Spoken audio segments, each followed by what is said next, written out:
اللہ رب العزت نے ہمارے لیے بہت ہی خوبصورت دنیا بنائی ہے۔ یہ جو دنیا کے خوبصورت نظارے ہیں اور دنیا کے جو قیمتی کھانے ہیں جن کا لطف ہم اٹھاتے رہتے ہیں، وہ اللہ کی رحمت کا صرف ایک حصہ ہے، اور جو 99 حصے ہیں وہ اللہ رب العزت نے ہم ایمان والوں کے لیے آخرت کے لیے بچا رکھے ہیں۔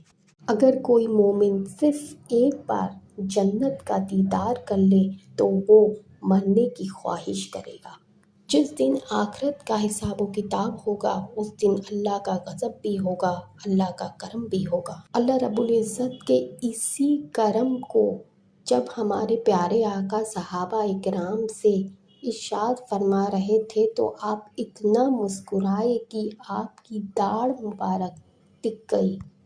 آپ نے فرمایا کہ جب سارے ایمان والے جنت میں چلے جائیں گے اور جب جہنم میں سزا کاٹنے کے بعد صاف ستھرے ہو جانے کے بعد لوگ جنت میں ڈال دیے جائیں گے، تب ایک جہنمی جہنم میں بچ جائے گا۔ تب اس ایک جہنمی کے اوپر اللہ رب العزت اپنی رحمت کا سایہ ڈالیں گے اور اس سے پوچھیں گے کہ بتا تیری آخری خواہش کیا ہے؟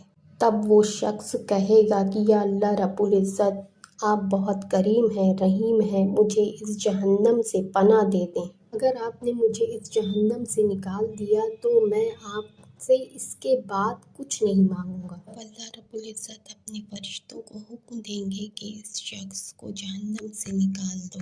جہنم سے نکلنے کے بعد وہ شخص اللہ پاک سے کہے گا کہ اس وقت جنت کی خوشبو سے کتنا فیضیاب ہو رہے ہوں گے۔